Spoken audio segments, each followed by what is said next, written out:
আজকে আমরা একাদশ শ্রেণীর দ্বিতীয় সেমিস্টারের একটি জনপ্রিয় কবিতা বিদ্যাপতি রচিত ভাব সম্মিলন তোমাদের সামনে লাইন ধরে ধরে আলোচনা করার পাশাপাশি কবি পরিচিতি, রাধাকৃষ্ণ বিষয়ের যে লীলা সমস্তটাই তোমাদের সামনে তুলে ধরার চেষ্টা করব। আর হ্যাঁ, ভিডিও শেষে তোমাদের জন্য গুরুত্বপূর্ণ 5-6টি প্রশ্ন জানিয়ে দেব। তাই তোমরা প্রথম থেকে শেষ পর্যন্ত ভিডিওটি দেখো। যদি ভালো লাগে একটা লাইক করতে অনুরোধ করব, আর চ্যানেলটাকে সাবস্ক্রাইব করে পাশের বেল আইকনটা প্রেস করে নোটিফিকেশনটা অল করে রাখো। প্রথমেই আসবো কবি পরিচিতি সম্পর্কে বিদ্যাপতি। দেখো, তোমরা অলরেডি প্রথম সেমিস্টারে এই বিদ্যাপতি সম্পর্কে তোমরা পড়ে এসছো, তোমরা অবগত আছো এই কবি সম্পর্কে। তবু তোমাদের জানিয়ে দিই, বিদ্যাপতি মূলত 14 শতাব্দীর মিথিলার কবি নামে পরিচিত ছিলেন। তিনি এই ভাষায় বহু পদ রচনা করেন। পরবর্তীকালে আমরা দেখেছি এই মৈথিলি ভাষার সঙ্গে বাংলা ভাষা বা অসমীয়া ভাষা বা উড়িয়া ভাষার সংমিশ্রণে তিনি একটি নতুন ভাষা সৃষ্টি করেন, যাকে আমরা বলি ব্রজবুলি, এবং সেই বিষয়েও তিনি অনেক পদ রচনা করেন। বিদ্যাপতি মূলত রাধা কৃষ্ণকে নিয়ে পদ রচনা করেছেন। বলা হয় তিনি নাকি আনুমানিক 900টি পদ রচনা করেছিলেন। এইবার বলি, রাধা কৃষ্ণের বিভিন্ন পর্যায় রয়েছে, যেমন ধরো পূর্বরাগ, অভিসার, মাথুর, ভাবোল্লাস, মিলন, বিভিন্ন পর্যায় রয়েছে। বিভিন্ন রস পর্যায় নিয়ে নানা কবি, নানা পদকর্তা বিভিন্ন পদ রচনা করলেও চৈতন্য পূর্ব যুগের কবি এই বিদ্যাপতি ভাবোল্লাস ও মিলন পর্যায়ে যে সমস্ত পদগুলি রচনা করেছিলেন, সেগুলির মধ্যে এই ভাব সম্মিলন কবিতাটা কিন্তু খুব জনপ্রিয় এবং অন্যতম একটি কবিতা আমরা বলতে পারি। ভাব সম্মিলনটা কি? ভাবের মাধ্যমে মিলন ঘটানো। দেখো, শ্রীকৃষ্ণ বৃন্দাবন ছেড়ে মথুরায় চলে গেছেন কেন? কংসকে হত্যা করার জন্য। আজ শ্রী রাধিকা শ্রীকৃষ্ণের জন্য এতটা ব্যাকুল, তার জন্য তিনি কাতর হয়ে পড়েছেন। তার দুঃখ কষ্ট দেখে বিদ্যাপতি বাস্তবে তাদেরকে মিলন ঘটাতে না পারলেও ভাবের মাধ্যমে আজকে শ্রীকৃষ্ণকে রাধিকার মনের মধ্যে, মনের মন্দিরে আজ বিদ্যাপতি এনে দিয়েছেন। যে সমস্ত পদগুলির মাধ্যমে, সেই পদগুলিকে আমরা বলবো ভাব সম্মিলন। এইবার চলে আসবো কবিতাতে। কি কহবরে সখী আনন্দ ওর, ওর শব্দের অর্থ সীমা বা শেষ। রাধিকা বলছেন, আমার সীমাহীন আনন্দের কথা সখী তোমাদের কি বলবো। আজকে শ্রী রাধিকার এত আনন্দ কেন? তার কারণ শারীরিক বিচ্ছিন্নতা থাকা সত্ত্বেও শ্রী রাধিকা আজকে তার মনের জগতে শ্রীকৃষ্ণকে সান্নিধ্য পেয়েছেন, শ্রীকৃষ্ণকে লাভ করেছেন। সেই জন্য তার আনন্দের শেষ নাই।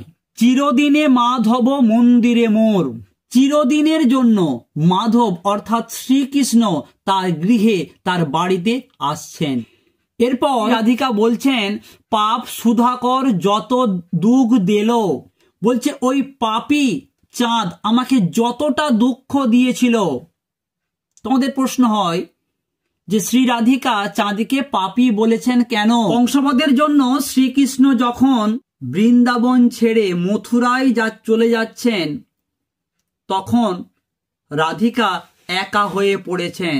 রাধিকা যখন কৃষ্ণ বিরহে আকুল হয়ে পড়েছেন, তখন চাঁদের আলো রাধিকাকে কৃষ্ণের কথা বারবার মনে করিয়ে দিত বলে তাকে পাপী বলে সম্বোধন করেছেন। এরপর বলছে, প্রিয়ামুখ দর্শনে তত সুখ ভেল। প্রিয়ামুখ, আজকে আমি আমার প্রিয়র মুখ দর্শন করে তার থেকেও বেশি সুখ, বেশি আনন্দ লাভ করেছি। এরপর শ্রী রাধিকা বলছেন, আচর ভরিয়া যদি মহানিধি পাই, তব হাম প্রিয়া দূর দেশে না পাঠাই। কেউ যদি আমাকে আঁচল ভরে যত ধন সম্পত্তি দিক না কেন, আমি আমার প্রিয়কে কখনোই দূর দেশে আর পাঠাবো না, তাকে আমি আমার কাছেই রাখবো। শ্রী রাধিকার কাছে শ্রীকৃষ্ণ কেমন, কতটা গুরুত্বপূর্ণ, সেটাকে পদকর্তা 4টি উপমা দিয়ে দারুণভাবে ব্যাখ্যা করেছেন। কিরকম? পদকর্তা বলছেন, শীতের ওড়নি পিয়া গিরিশের বা, বরিশার ছত্রপিয়া দরিয়ার না।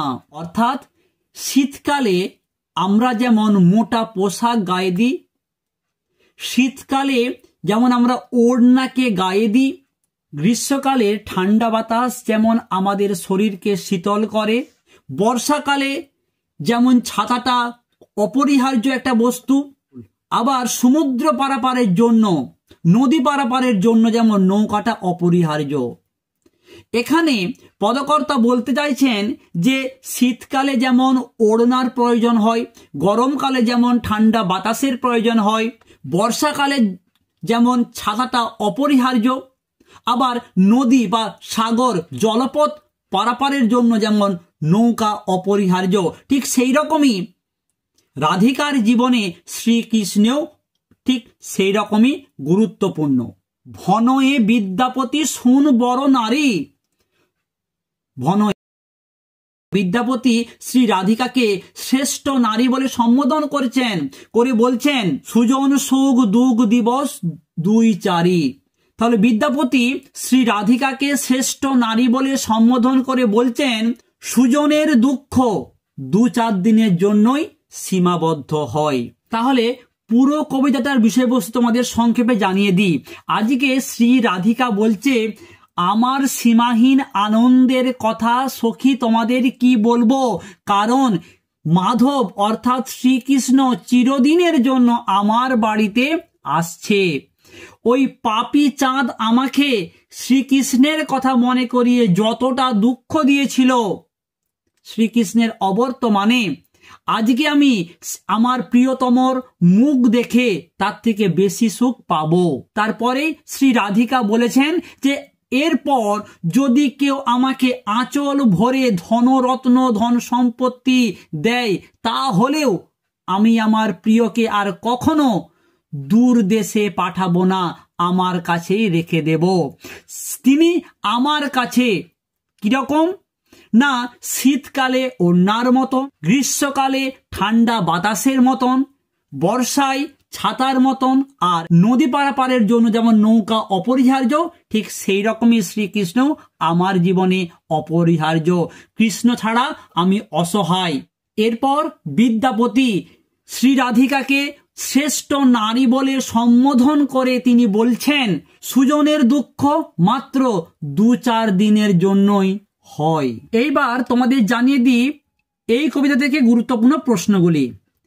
প্রথম প্রশ্ন, পাপ সুধাকর যত দুঃখ দেল প্রিয়া মুখ দর্শনে তত সুখ ভেল। প্রশ্ন করো কার কখন এই উপলব্ধি ঘটে, তার এই মন্তব্যের কারণ কি। দ্বিতীয় প্রশ্ন, আঁচর ভরিয়া যদি মহানিধি পায় তব হাম প্রিয়া দূর দেশে না পাঠায়।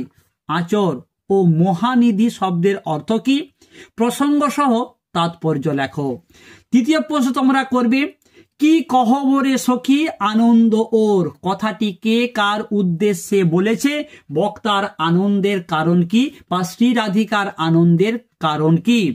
নেক্সট তোমরা একটা প্রশ্ন করবে, ভাব সম্মিলন কাকে বলে, আলোচ্য পদে রাধার আনন্দের যে চিত্র ফুটে উঠেছে তা নিজের ভাষায় লেখো। আর এটি তোমাদের প্রশ্ন বলবো, শীতের ওড়নি পিয়া গিরিশের বা বরিশার ছত্রপিয়া দরিয়ার নাম, প্রসঙ্গ উল্লেখ করে এর তাৎপর্য লেখো।